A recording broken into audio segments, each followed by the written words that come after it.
Okay, welcome. Monday, September 4th. It's a holiday. It's Labor Day. We're in the office. We're working, baby. And I know a lot of you guys are out knocking, and theoretically, today should be an exceptionally good day to knock. So I hope you are seeing success. I hope if you're not knocking, that you're enjoying yourself, and I hope that we're all getting better every day. I want to, oh, and many of you will notice I am bald. It's official. The mullet is no moss. I told my wife that I was going to grow a mullet for the summer. I grew a mullet for the summer. It was legendary. It was epic. But now it was time for something new.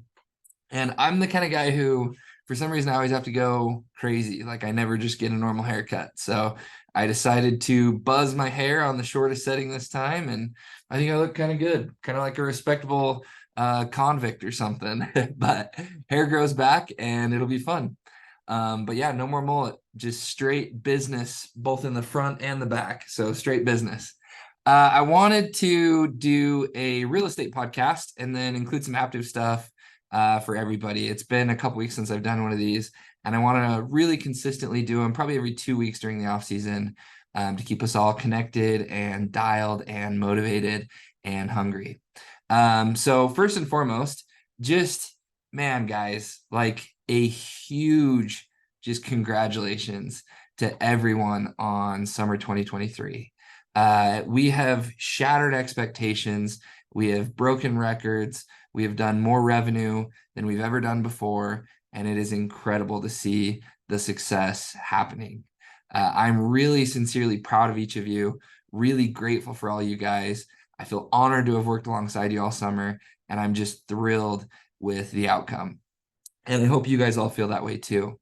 I'll come out with a couple videos and things that really highlight some stats. But guys, we crushed this year. We have way more people over, 125K than we previously have. Way more people over 150, especially when you look at the higher benchmarks to 300K. We have quite literally 2 to 3 times as many reps doing those numbers than we've ever had. And especially when you look at like 500K, Andrew's at 520K right now. Curtis Mayberry is within 15K K of hitting 500. Chan Mack is within 50K of it. Easton, I think, is like 60, 65K away. I'd have to look exactly. But we've never even had someone do over 400K. And now all of a sudden we have 4 or 5 reps. Tanner Clayton, obviously Tanner had his baby in July, but he would be at 500K by now. We have 4 or 5 guys who are doing those numbers that we've never even had someone do before. So it just gets me pumped, makes me really proud, gets me excited for the future. I think we're going to keep seeing people level up. I think we're going to continue to see guys dominate. I'm excited. I'm going to talk a ton about 2024 in a future video, and then especially at the Welcome Home event, the recruiting boot camp in early October. We have some awesome meetings planned. We have some awesome award ceremonies planned. I have some stuff set up for just our partnership. We have 10 Airbnbs booked, so please plan on coming to that. But we're going to make some serious game plans. We're going to hold each other accountable. It's going to be epic. But some teasers, because I can't not talk about this stuff because I'm excited. I've set up trainings with Jake West. He's going to train at least once every couple months or once a month for our partnership, and especially for those big hitters once we get into December, January, kind of looking toward the summer. Brent Snyder, I've already done a couple calls with him. He obviously hit a golden door this year. He's really hungry to get into real estate, and he's never done it. And so he told me if I'd help him with real estate, he would help us with kind of maximizing our contract value. Brent has like a 1,400 CV contract value. So there's a lot we can learn from him. Aubert, who is the greatest second-year sales rep I've ever seen. He did a golden door in his second year in door-to-door sales. One of the most talented guys I've seen. He did 200K in the month of June. Just phenomenal sales rep. He wants to work with us on social media stuff and also sales training. So really excited to continue leveling up our sales force. And I have a ton of stuff on the books, I guess, for 2024. So I'm super excited. I'll go more into that in the future. But I have a cool training for today, mostly about real estate with some Aptive stuff. Here's my Aptive stuff. Ding, ding, ding, ding. So I'll hit on this really. Oh, wait, I got to share my screen. Here's my Aptive stuff. Sharing my screen. Okay. So you guys all should be able to see that. September. Okay. A lot of you are still out knocking. Claps for you guys still out there. I'm really proud of you. You are making it worth it. But guys, you're out there for a reason. And you're not out there to hang out, and you're not out there to develop bad habits, and you're not out there to chill, and you're not out there to enjoy the city of San Antonio or the city of Orlando or the city of Cleveland. Like, you are out there to make money. So don't let your foot off the gas in September. And if you're going to let your foot off the gas in September, just come home. Like, it's not worth it to be in a postseason market and not be working incredibly hard. If you're going to want to just enjoy your time, come enjoy your time at home. We'll have steaks, we'll play poker, it'll be fun, we'll recruit, you can go to school. There's all these different things we can do. But if you're going to be out there in market, please, please, please make it worth your time. Go bigger than you have. Work harder than you have. More hours on the doors. September is not a month to take it easy. It is a month to go as big as you possibly can and hit your benchmarks. And guys, I've been very vocal about this and I'm really serious about it. I wish there was more I could do. But if you do not do $7,000 in service revenue this week or any of the other weeks in September, they will shut your access off to knock. They have to run efficient routes. They have to make it worth it from a housing standpoint. They have all these rules and restrictions and cash flow requirements and things like that. And so they're very serious and very adamant about that. And I will not be able to loosen up the reins if you don't hit that benchmark. So if you're 3K away and you only do, or if you're 8K away and you only do 5K this week, you're going to end the summer $3,000 away, and we're going to have to get creative with phone sales and things like that because your access will be shut out. So please, at a minimum, hit that benchmark and make sure that you're working as hard as you can. Make sure that you're sprinting if you're out there in September. Some more advice about September. Burnout is not real, okay? And I don't mean that to sound calloused, and I certainly don't mean it to sound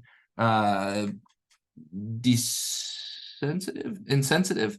I don't mean it to sound insensitive. I know that it feels very real to all of you experiencing it. And guys, I experience burnout all the time in a very different way, but I've done this job for 10 years straight.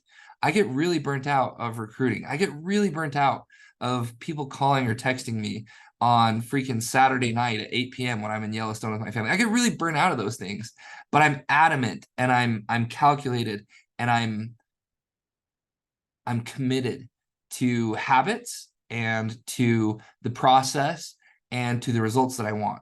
And so I can say this, and I'm not being insensitive because I experience it too, and I know what you're experiencing, and I've been in your shoes, and I still experience it in a different way. Burnout is not real, okay? It's not. It's a product of what you're telling yourself and the information that you're allowing yourself to consume.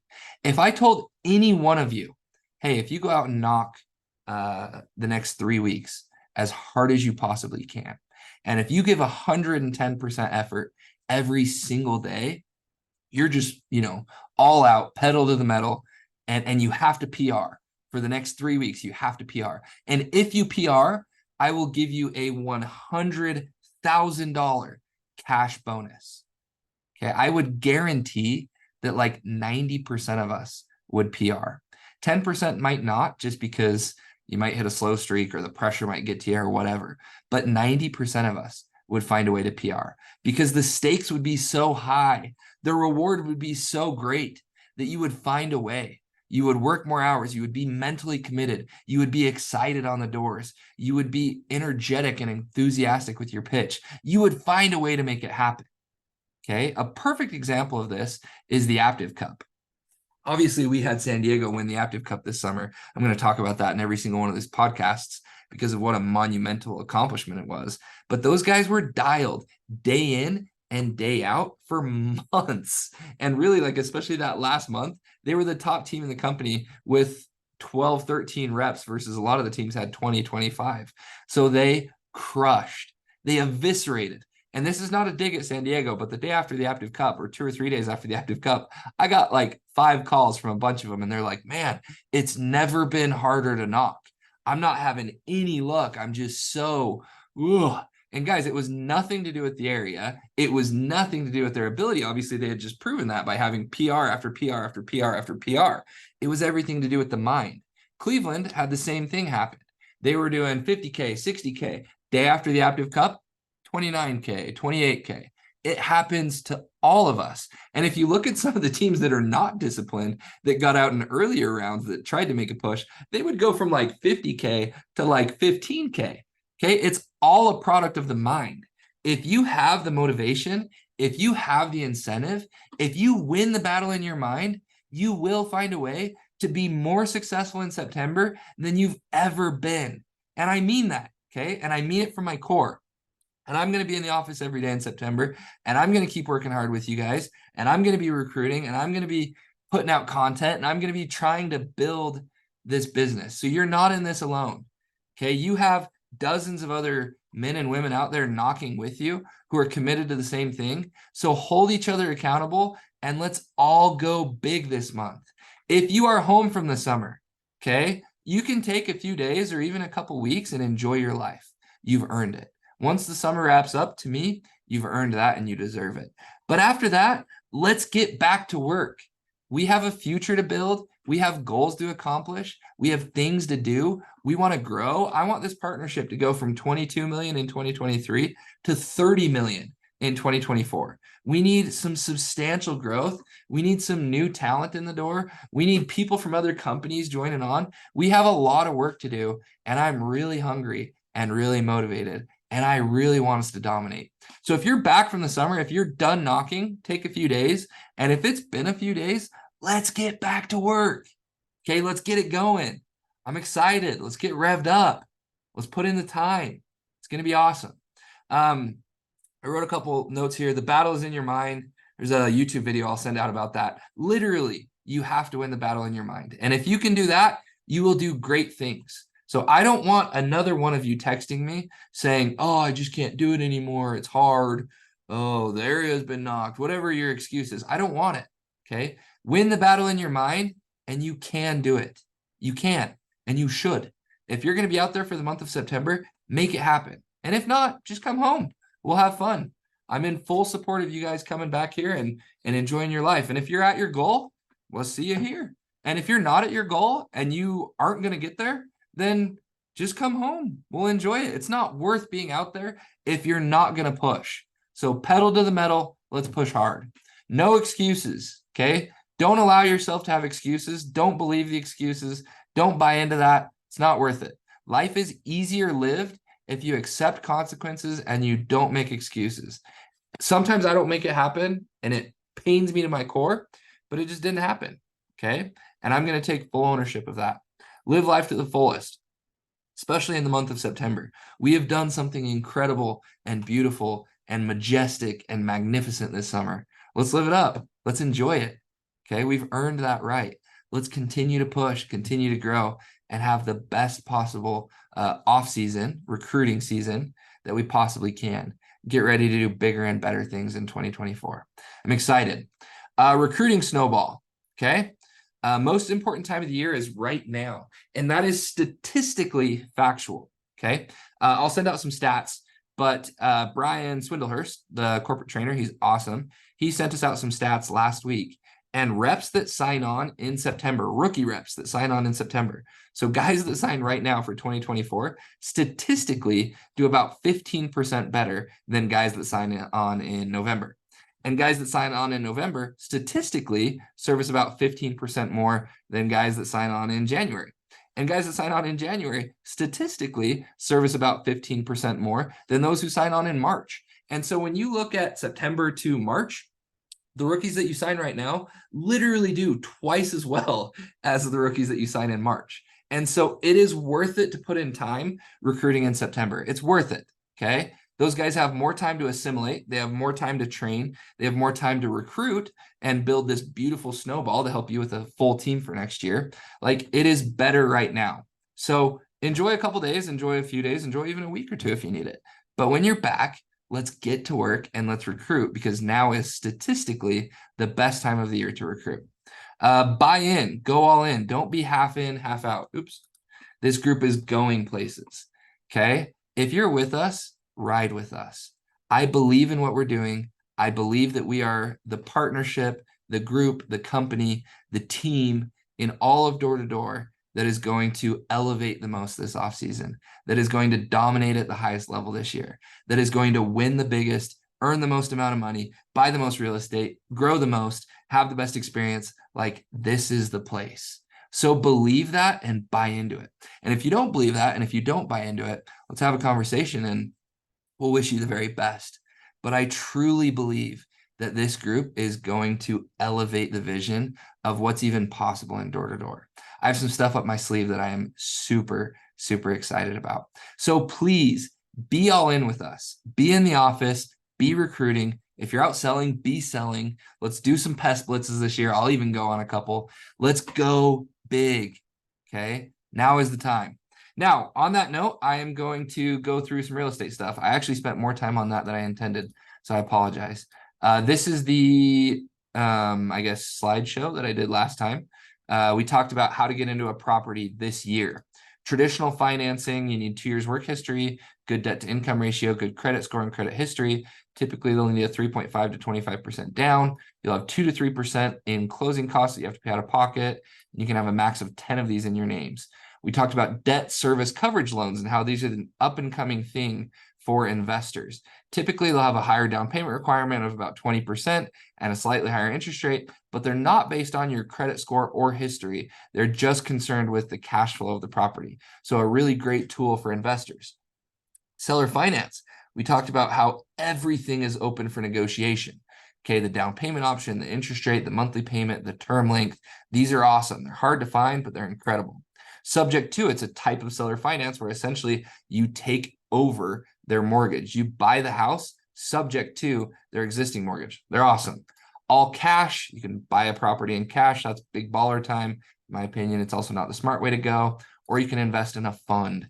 And we'll talk more about these in the future. I'm actually kind of working on a fund with Mitch Fry and Damon Lilly. So really fun. Today, I want to talk about how you can make money on real estate, and then some real estate terminology and types of ROIs. And I'm going to go through it relatively quick because a lot of it is just kind of plug and play, but I'll give you some examples. And my whole goal with this is obviously to help you guys learn about real estate. Okay, learn and grow and develop as an investor and as someone who buys and holds and makes money off of real estate. It took me a long time to learn about real estate, and I'm still learning every day. Every day I learn something new. In fact, I went and saw a property right before this, and I learned a few new things. So there is so much to learn in the world of real estate. And to me, this is the best vehicle for all of us. Okay, I believe Aptive, I believe door to door, I believe what we're doing has the potential to make all of us rich. You can make gobs and gobs of money selling pest control and recruiting and building teams, so much money, but it will never truly make you wealthy. Now, investing in real estate, and if you build a real estate portfolio, and if you're making money off of real estate while having that active income, that can make you wealthy. And that's my goal for all of us. What's the difference between rich and wealthy? Wealthy people don't have to work anymore. Wealthy people have money earning them money without doing anything. Wealthy people have assets that they can leverage. Wealthy people have income producing assets that make them money. Rich people, they make a lot of money and they can buy expensive things. So it's more important to be wealthy than it is to be rich. And in fact, you can be wealthy without being rich if you do it right. So real estate will make you wealthy. How can you make money on real estate? Cash flow. Okay, we're going to talk about this one more on the next slide as well. But cash flow is something that we've discussed at length. It is the monthly income or the annual income, depending on how you look at, from a property after paying all the expenses. So after you pay the property manager, after you pay maintenance, after you pay your mortgage, all those different things. If my mortgage is $1,000 a month, I pay my property manager $100 a month. I have $150 a month in expenses. That's $1,250 a month in expenses. And if my rent is $2,000, that would mean that I cash flow $750 a month. Okay, I am making $750 without doing anything on that property. It's a beautiful thing. Cash flow is, my goal is to increase my cash flow substantially this year, and I'm going after it with a vengeance. Appreciation. Okay, this is another incredible way that real estate makes you money. And we have a lot of great examples. In fact, I just posted a video about a cabin that I bought 4 years ago. I paid $400,000 for the cabin. It's probably worth $750 now. So I have made, I don't actually make the money until I sell it, but I have made $350,000 in appreciation over the last 4 years on this one cabin, simply because I bought an asset and it became worth more money. And you always want to buy properties that have a potential for appreciation. Some areas are notorious for appreciating really well. Other areas, they're notorious for not appreciating really well. Idaho Falls didn't appreciate much at all for like 15 years. And then randomly we appreciated like crazy because people started moving here and they realized what a good economy it was and all those different things. So appreciation is an incredible tool in real estate. Just some advice on appreciation. It's always better to be the cheapest house in the neighborhood than it is the most expensive house in the neighborhood for appreciation purposes. So if there's a neighborhood and there's 10 houses listed for sale for $1 million and you find a house for $300,000 in that same neighborhood, that's probably going to be a good buy for appreciation purposes because everything else is way higher. And so the bias that people will have, or the people will want that house because it's in an expensive area and it's going to go up in price. Debt service, principal pay down. Okay, every month with the cash flow example, I talked about having your mortgage payment of $1,000. Part of that's going to go to property taxes. Part of that's going to go to insurance. Part of that's going to go to primary mortgage insurance if you have mortgage insurance. Part of that is going to go to your principal and interest. Okay, your bank payment. And if you look up, it's called an amortization calculator. It'll show you that over a 30-year loan, the first several months, if you're paying $800 in principal and interest, 750 of that is going to interest for the first several years. But in time, that slowly starts to go where you've paid down the loan and you start paying less in interest and more on principal. But even at the very start, this is a valuable thing because it's kind of like a long-term savings account. I have a couple properties. In fact, I'm logged out. This is, yeah, I'll show you guys another time. Actually, I don't care. So this is obviously private, but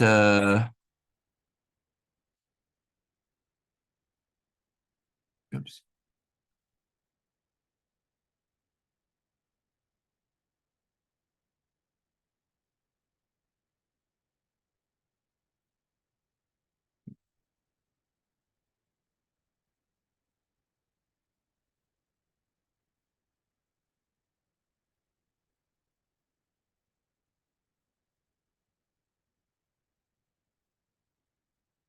This is my ICCU bank.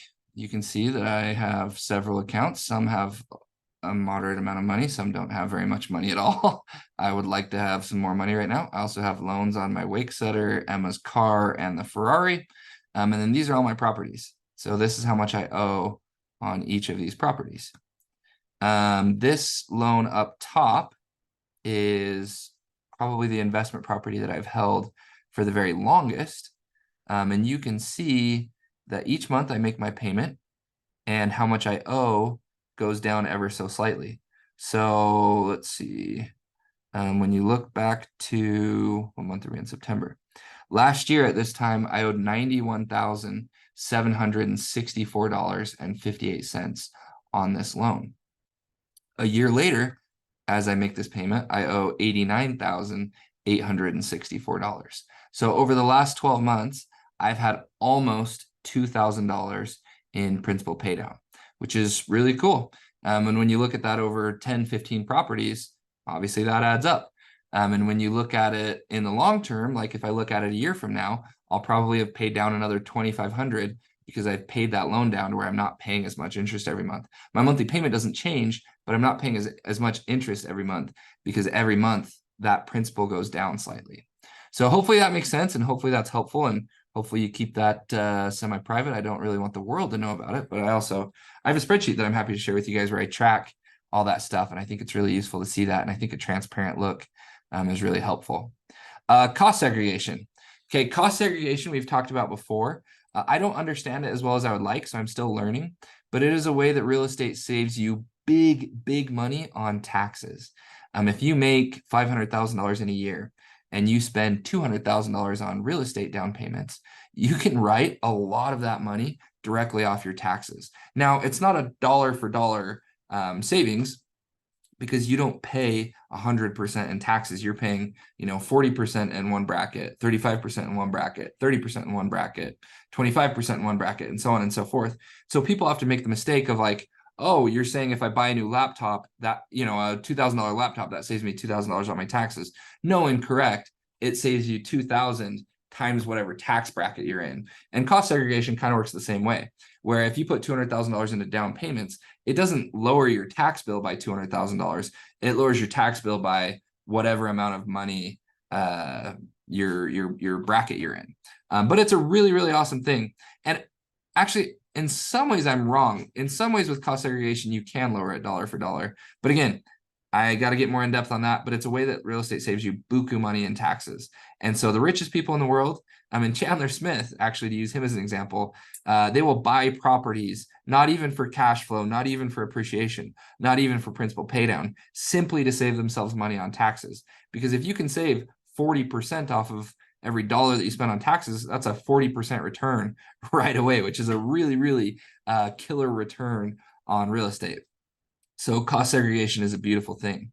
Now, these next few ways are ways that you can make money kind of actively with real estate without owning it. So if you get your real estate license, you can make a commission as a real estate agent. Every time I sell a property, I make a little commission, and typically I'll kick a bunch of that back to whoever buys the property, which is awesome. But like if you sell a $500,000 house, you might make 1.5% to 2% commission on that. You might make $10,000 or more. Some brokerages, you're able to keep all of the commission, and you might make a 3% commission, which would be $15,000. So you can make great money as a real estate agent listing and selling houses. It's awesome. Wholesaling. Okay. This is how to make money without having a real estate license. And it can be tricky. And to be honest, I have one experience wholesaling, and it was a bad experience, but there are people in this world who make great money wholesaling. Now, that's a really trendy term on Instagram. It's a really trendy term on TikTok. There are real life applications where people really do make a ton of money, but it's not necessarily as easy as people make it seem, just like everything, just like door-to-door sales. But if you put in a ton of time and effort, you can make great money doing it. What is wholesaling? Wholesaling is when I find a seller who has a property that is undervalued, that they're willing to sell for a lower price than it's actually worth.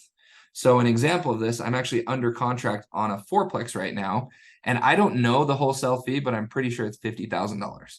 So I'm pretty sure that this guy named Luke got this fourplex for $200,000. Luke recognizes that the fourplex is probably worth $300,000 or $325,000 as is. He calls me, says, "Hey Garrett, if you buy this property as is, I'll sell it to you for $250,000." So Luke essentially gets the property under contract at $200,000. He flips it to me for $250,000. I'm still happy because I'm getting it $50,000 to $75,000 undervalued. And Luke walks away with a $50,000 check without ever actually working on the property, without ever actually having any money go through his account. Okay, it's just a $50,000 wholesale check. It's a really, really sexy, sleek. If you can pull it off, it's awesome. You have to obviously have ways to find a seller who is willing to sell their property for less than it's worth, and also find a buyer who has money quick and is willing to buy the property without tying it up for 6 weeks, 2 months, things like that. A lot of these wholesale properties are properties that are in need of repair. Like this fourplex, it needs a $200,000 investment to really bring it up to where it's in good shape. So it would be difficult to get a loan on it, and it would be difficult for them to sell it to anyone who's not an experienced investor. So that's wholesaling. Flipping. Okay, flipping is also really trendy and really cool. I do have a little bit of experience flipping, not a ton, but for example, this same fourplex, if I buy it for $250,000 and then I put $200,000 into it, and we replace the floors and we replace the water heater and we install new heaters and we repaint and we fix it up and we replace the roof, and all of a sudden this dumpy property that right now looks like trash and scares people is new and it looks nice and it's appealing. And I'm into it $450,000. If I then list this house or this fourplex for sale for $600,000, I'm going to walk away with a $150,000 profit. Now, obviously, there are some real estate commissions and title fees and tax fees, and there's a lot of risk involved. What if I don't sell it? What if it's not worth as much as I said? So there are risks involved, but it's a really, really great way to make money flipping houses. And the money on flipping, I will tell you this, it's not necessarily made in fixing it up. It's made in finding the deal undervalued. It's made in finding the property for $250,000. Okay. Wholesaling and flipping are really, in a lot of ways, two sides of the same coin. Okay. The money is made in finding the deal that is really undervalued. Tax liens. I don't know as much about this as I would like. Curtis Mayberry is a good guy to ask about this, who's going to hit 500K this week. Curtis did a whole course on tax liens. But essentially, when someone doesn't pay their property tax, you can go in and pay off that property tax, and at some point in the future, take ownership of the property. I mean, again, I don't know all the ins and outs, but it's a really cool tool that a lot of people do and make a lot of money on. And again, it's not going to be easy. It's not going to be a get rich quick thing. But if you become an expert at tax liens, you can make a ton of money off of them. Property management. Okay, my property manager, he manages like 35 units for me. I have $30,000 in rent coming through every month. He charges an 8% fee to me, plus money on top of that for lease initiation and construction and anytime something goes wrong. So he makes 8% of $30,000, which is $2,400 a month just from me. He manages probably 15x my properties. So he's probably making 30, 40 grand a month just off of property management. Good for him. You can start a property management business, and if you can get enough clientele and if you can do a good job, you can make a ton of money managing properties. Sienna, Andrew Myers' wife, she manages a couple properties for me, a couple properties for Andrew. She'd be a good person to ask about it. I managed my own properties up until I got to 6 units or 10 units. I didn't ever manage anyone else's, but it was awesome. Trying to think of anyone else who manages. Colby Markowski has a couple good friends who have property management companies. Mark, I know, managed a couple of his own properties for a while and manages Airbnbs and things like that. Property management, you can make great money doing property management if you're good at it and if you can recruit enough people to let you manage their properties. So a lot of ways you can make money on real estate. There's probably dozens of others that I'm not mentioning, but hopefully this is a cool insight into how the world of real estate works and how all of us in the future can work together to make fortunes and fortunes and fortunes. I really believe in it. I really love it. Real estate is, for me, going to be like my lifelong pursuit. I'm going to do Aptive, obviously, forever or as long as I possibly can. But realistically, when I'm 50 years old, I'm probably not going to be involved with Aptive. I'm going to be all in on real estate and finding killer deals and forcing appreciation, finding properties that cash flow like crazy, maximizing my opportunities as a real estate agent. Maybe I'll run flips, who knows? But real estate is a beautiful thing, and I'm really excited to continue learning about it and to get good at it. And also, another great thing about real estate and all these things is most of them are things that you can do in conjunction with what we're doing at Aptive. I've been a pretty successful real estate agent, and I've done it all while also building a partnership at Aptive. It's been awesome.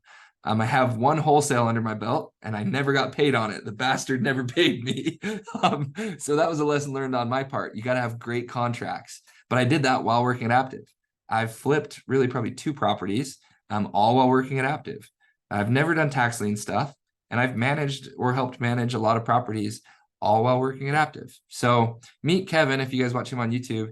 One of my favorite messages that he shares is that real estate is really the perfect side hustle.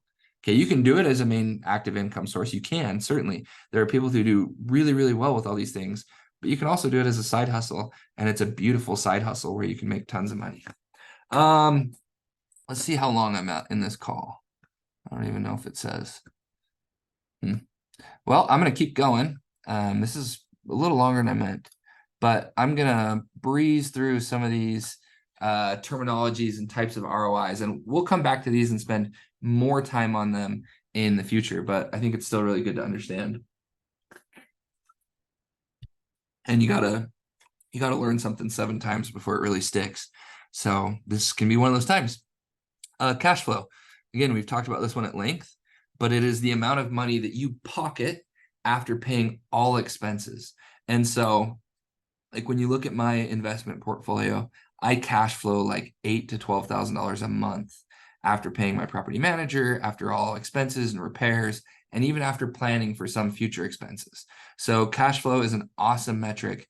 It's basically like the income that real estate gives you when all is said and done. If you have a property that's rented at $2,000 a month, the mortgage is $1,000. You pay your property manager $100.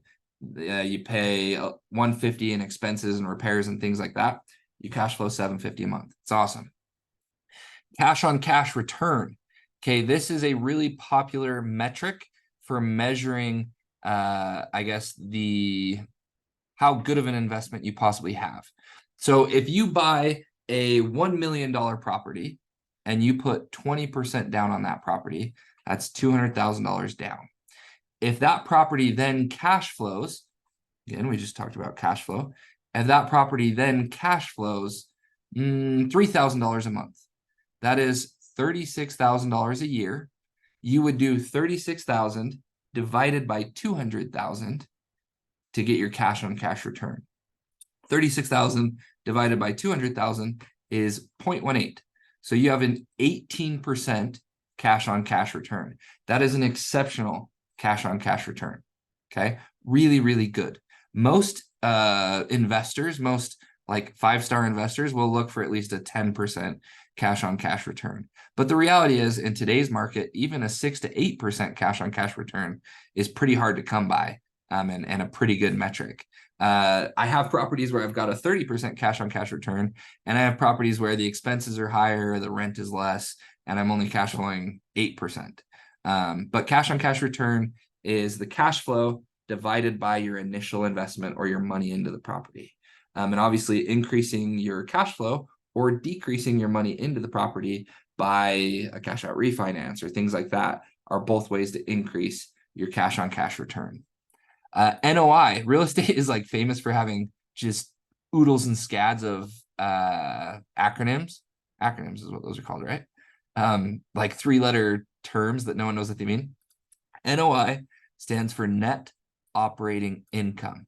You can see right here, your net operating income is your total income minus your total expenses, but it doesn't account for mortgage, property taxes, insurance, or capital expenditures.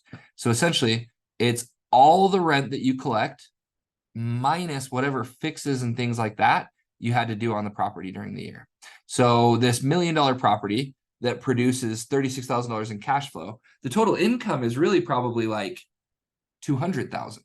Okay. And then you have your mortgage, you have, your property taxes, you have your insurance, you plan for capital expenditures, all these things that bring that down to your cash flow number, the 36,000. So net operating income would not factor those things in.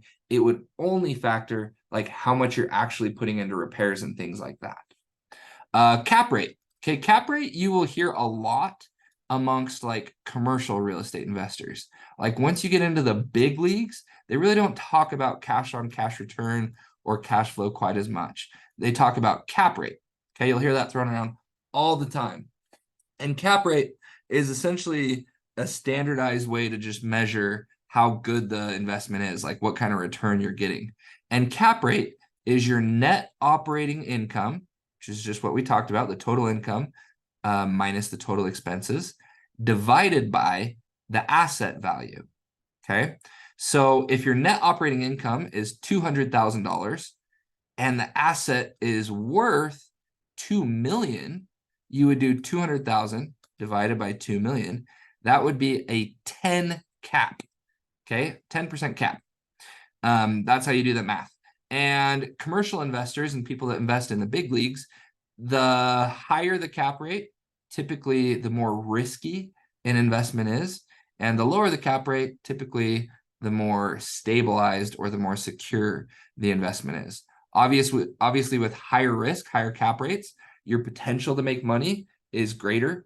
Lower cap rates, your potential to make money is lower, but you're also less likely to lose money. And again, cap rates do not take into account the monthly payment or by default, the interest rate. My interest right now is obviously cash flow.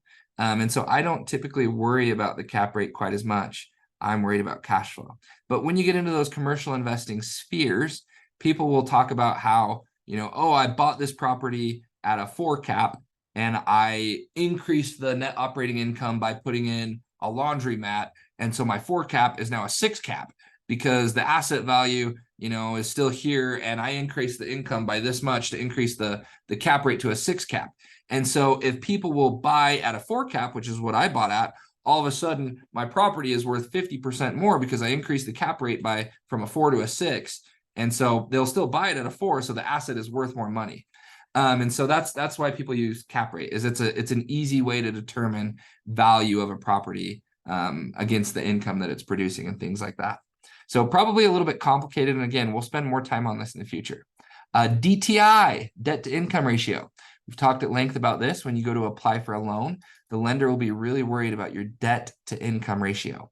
Do you have $5,000 a month in student loan payments? Do you have any car payments? Do you have any credit card debt? Do you have any outstanding mortgages that need to be paid? All these different things, okay? How much debt do you have on your books every month? And how much is your income? Really important for applying for a loan. LTV, this is another term that lenders will use when you're applying for a loan. It stands for loan to value ratio. So LTV is like on this, 3.5, the LTV, the loan to value would be 96.5. Okay, you're borrowing 96.5% of the asset's value. Most banks, when you go and buy an investment property, they'll want you to put 20 to 25% down, meaning your loan to value is 75 to 80%. Okay, how much the loan is compared to how much the asset is worth.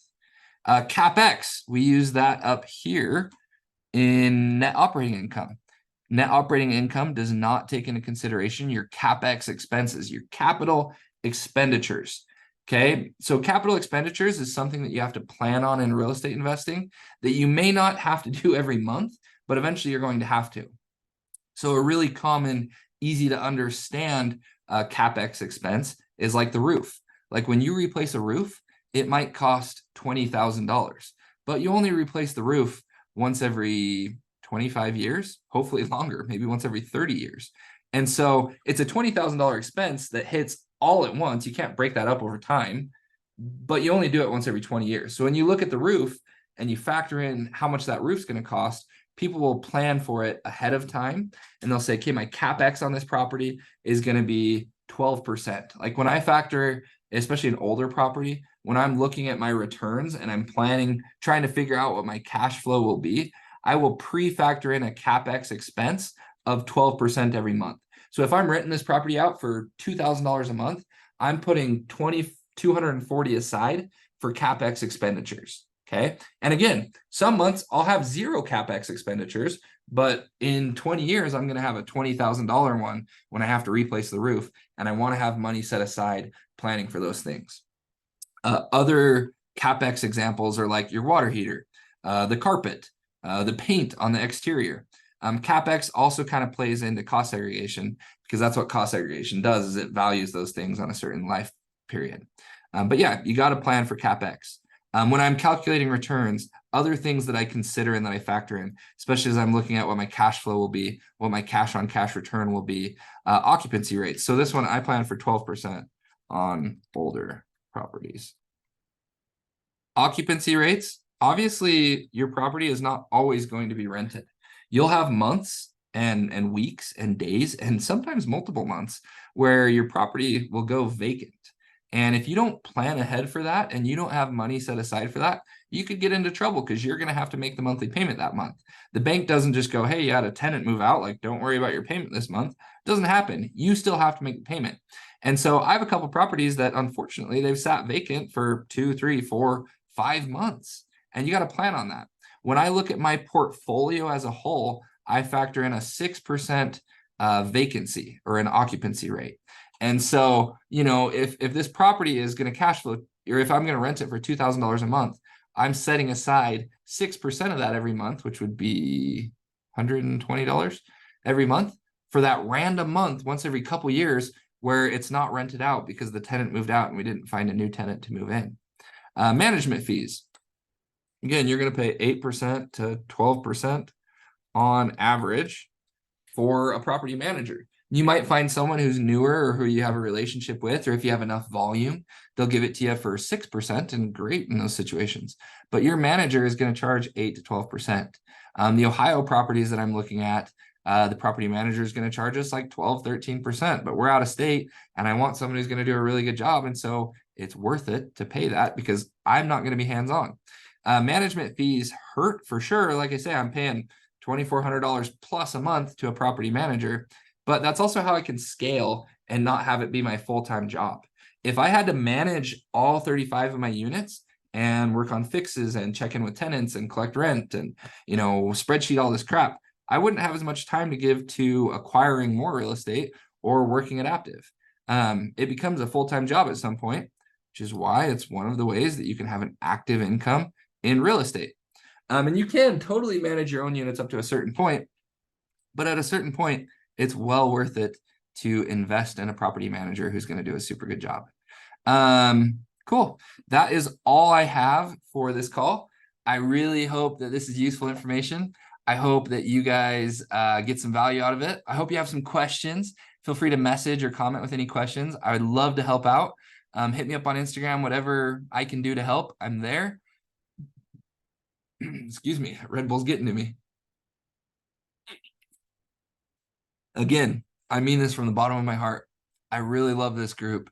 I'm really proud of you guys. I want to see us keep winning.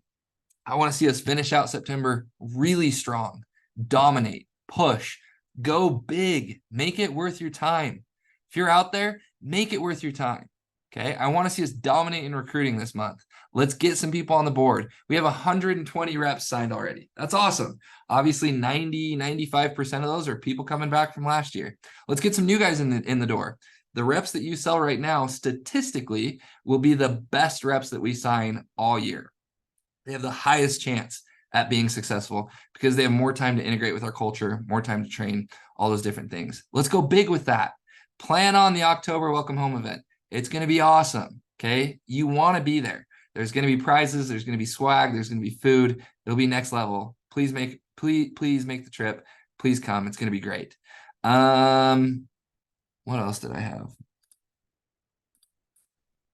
Burnout. Burnout is only in your mind. Okay. It's up here. Beat it up here. If you had $100,000 on the line, you would find a way to be successful. So work like that's a reality and make it happen. It's the best time to sell right now. Let's go. Okay. No burnout. Burnout doesn't exist. I can do this every day for forever. That's who we are. Okay. That's part of our character. That's in our core. My motivation is there. My habits are there. We're dialed, baby. Burnout doesn't exist. Don't let yourself make excuses. Go big. And then real estate. Real estate is beautiful. I would love to get all of us into properties this year. I'm committed to making it happen for as many of us as we possibly can. Seek out information, seek out knowledge, read books, watch podcasts, ask questions. Let's dominate. There's a lot of ways to make money on real estate as a full-time job, as a side hustle, and then obviously passively, which is the ultimate goal. There's a lot to learn, but that's what we're here for. So I really love you guys. I'm really proud of this group. Thanks for tuning in, and let's get after it.